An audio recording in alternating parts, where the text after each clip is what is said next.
Bonjour à vous tous et bienvenue. Aujourd'hui, je vous emmène à la découverte de Plailly. Plailly est un village de 1857 Plélé-N et Plélé-1 et se situe au sud de Senlis, sur la départementale 922 entre Mareuil-sur-Ourcq et le Val d'Oise tout proche, la départementale 126 entre Fontaine-Chaly et le Val d'Oise tout proche, et est l'arrivée ou le départ, à vous de voir, de la départementale 118 entre Plailly et Crouyantel. Plailly fait partie du canton de Senlis, de la communauté de communes de l'aire cantilienne, la CCAC, et du parc naturel régional Oise Pays de France, le PNR. Le territoire de Plailly est limitrophe avec les départements du Val d'Oise et de la Seine-et-Marne. Il a aussi une particularité, c'est d'avoir une enclave du village de Mortefontaine, à la limite avec Saint-Vits, où se trouvent les vestiges du château de Montmélian et la chapelle Poutrelle, que vous découvrirez bientôt. Le territoire s'étend du nord avec un morceau de la forêt d'Ermenonville, au sud avec le village, avec des pâtures et des champs entre les deux. La commune possède un blason créé en 1991, d'argent à la bande d'azur chargé d'une fleur de lys d'or, accostée de 2 merlettes d'argent accompagnées de 2 losanges d'azur. Plailly compte 2 hameaux, Nemoulin au nord dans la vallée de la Tève et le hameau de Plailly au sud à la limite de Saint-Vits. À ces hameaux, on peut ajouter les lieux-dits de Beaupré en direction de Weimar et la zone d'activité du pré de la Dame Jeanne vers Survilliers. Le village a eu les noms jadis de Plétélacom en 842, Plaliacum en 1163, Plaliacus en 1273, Plaly, Plaali en 1283, Plaali, pour devenir le Plailly d'aujourd'hui. Si les habitants se nomment les Pléléens, c'est dû à un gallo-romain appelé Plélius qui aurait possédé un domaine dans le village. D'ailleurs, des fouilles ont confirmé l'occupation du village à cette époque, au IIIe siècle. L'ancienneté du village est attestée par l'existence d'un atelier monétaire. Une pièce d'or du nom de Platiliaco a été frappée ici. L'histoire de Plailly est assez compliquée et souvent commune avec Mortefontaine, Montmélian et Bertrand-Fosse. Au Moyen-Âge, le village était composé de fiefs comme Bertrand-Fosse et Mortefontaine et était possédé par les Bouteillers, seigneurs de Chantilly. La famille qui possédait le fief de Plailly, originaire de Bertrand-Fosse, fournit 2 évêques au siège de Senlis, Guy IV de Plailly, de 1292 à 1308, et Robert IV de Plailly, de 1339 à 1344. La famille de Plailly semble avoir été considérable au Moyen-Âge. Plusieurs de ses membres sont cités dans des cartulaires, un recueil d'actes, de l'abbaye de Chaly et de Notre-Dame de Senlis. Le premier château de Bertrand-Fosse aurait vu le jour au XVe siècle sur demande de Jacques de Lellier. Ce château demeura jusqu'en 1905 où le nouveau propriétaire démolit l'ancien château devenu une grange pour construire celui que l'on voit désormais. La châtellenie de Montmélian appartenait à la couronne jusqu'à la fin du XIIe siècle où Philippe Auguste échangea ses seigneuries de Montmélian, Plailly, Louvres, Gouvieux et d'autres lieux au chevalier Richard de Vernon et son fils pour la terre et seigneurie de Vernon. Jusqu'au XVIe, la châtellenie de Montmélian était administrée par un abbé représentant de l'abbaye de Saint-Denis. L'abbaye gardera la châtellenie jusqu'en 1599, date de sa vente à François Othman, abbé de Saint-Médard-les-Soissons et seigneur de Mortefontaine. Les terres étaient cultivées au bénéfice de l'abbaye de Saint-Denis et de Maubuisson. En ces temps-là, la justice était rendue à Plailly au sein d'une maison appelée Hôtel du Four, qui se trouvait sur la place de l'église, près de la grange à Dîmes. Le domaine arriva dans les mains de Jacques Le Coigneux, président au Parlement de Paris, qui obtint, au mois de mai 1652, des lettres d'érection de la châtellenie en marquisat comprenant Plailly, Mortefontaine, Montmélian et la Vallière.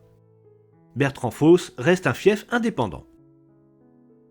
En 1680, le marquisat est vendu à Louis Le Pelletier, qui le revend en 1790 à Joseph Duruet, conseiller du roi, et fait l'acquisition du fief de Bertrand-Fosse. Les 4 fiefs furent de nouveau réunis dans le marquisat jusqu'à la Révolution. Au début de la Révolution, les inventaires des biens de Plailly, les moulins à eau sur la Tève, les moulins à vent à Montmélian, les industries plâtrières, les carrières, les tuileries démontrent la richesse des lieux. Quant au château de Montmélian, il est situé dans une enclave de Mortefontaine, au sud de Plailly, et j'en reparlerai un peu plus lors de la découverte de Mortefontaine bientôt. En janvier 1800, le mariage de Joachim Murat et Caroline Bonaparte, sœur de Napoléon, est célébré dans le temple Décadaire de Plailly, soit son église.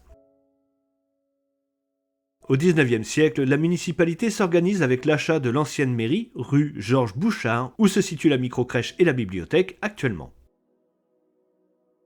Allons découvrir l'église de Plailly. L'église Saint-Martin est appelée aussi Saint-Gervais et Saint-Protais, signe d'une ancienneté certaine. L'édifice, régulièrement orienté et de style gothique primitif, est classé au monument historique depuis 1862, première campagne de classement de Mérimée.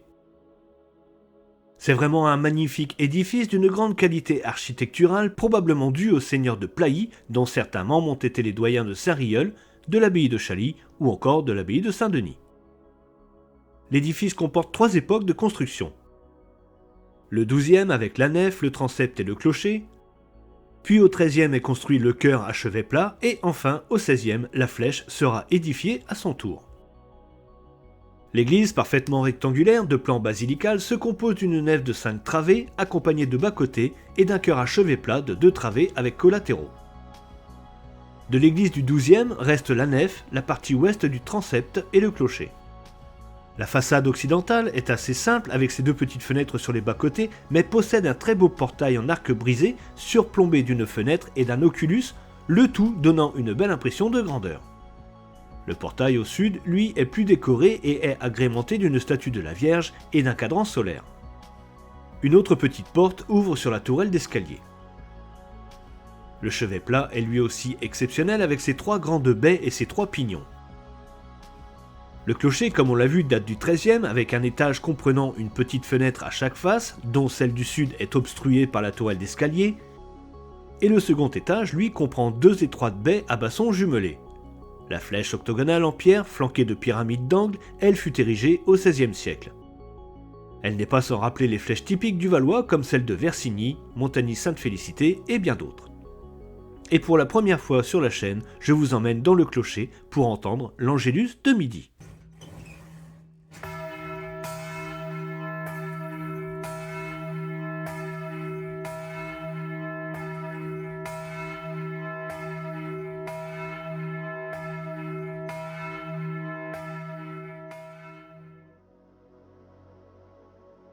Et l'intérieur est tout aussi magnifique. J'ai déjà vu une centaine d'églises depuis le début de la chaîne, et si je devais faire un classement, cette église Saint-Martin serait certainement dans les 10 premières, tant tout y est incroyable. Sa nef de 5 travées accueille des bancs d'œuvre avec des portes, sa chaire à prêcher, et ce superbe ensemble en bois sur la 4e arcade au nord, ses vitraux sont splendides, ses fonds baptismaux, son chœur halle.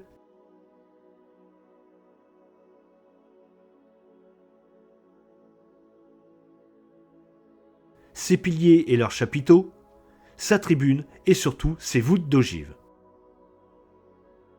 J'ai vraiment pris mon temps pour apprécier chaque élément de cette église. La nef est large, d'une belle hauteur et donc munie de bancs. Les bas-côtés contiennent quelques chaises mais servent surtout à la circulation et comprennent chacun un confessionnal. Toute l'église est voûtée d'ogives avec de belles clés, surtout dans la première travée du bas-côté sud et le chœur.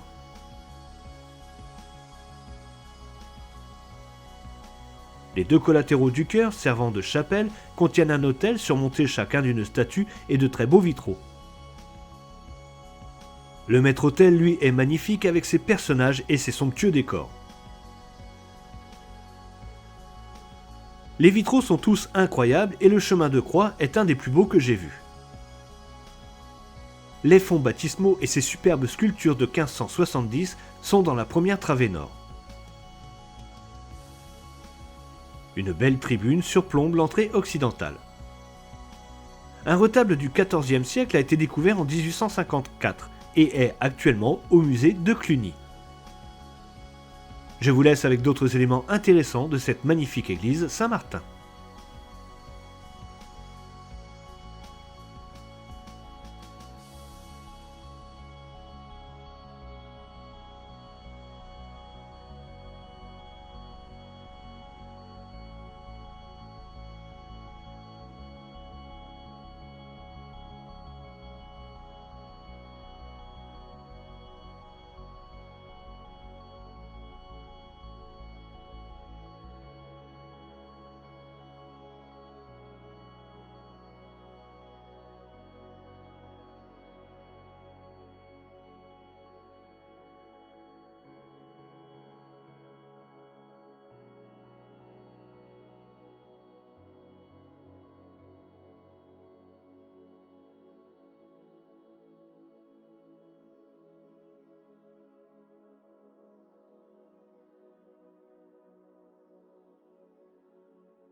Retournons dans les rues du village. Le monument aux morts se trouve dans le cimetière. On trouve un très beau calvaire avec un socle impressionnant à l'angle de la rue de Paris et de la rue Sainte-Geneviève et un autre petit calvaire route de Weimar. Rue de la Libération, vous pourrez voir une très belle statue de la Vierge présentant un enfant. Cette représentation est assez inhabituelle. Rue Anatole Parent, un arbre de la Liberté a été planté en 1989, mais celui-ci, malade, a dû être coupé en 2018 et à nouveau replanté en 2020. Deux sources sont encore visibles à Plailly, la source à l'entrée du village en venant de Weimar et une autre magnifique sur la place de l'église. Cette fontaine a été inscrite au monument historique depuis le 9 juillet 1970. Elle a été construite en pierre de Montgrésin et en plâtre de Plailly par des entrepreneurs locaux en 1850. Il y a aussi 4 jolis puits, dont 3 que j'ai trouvés.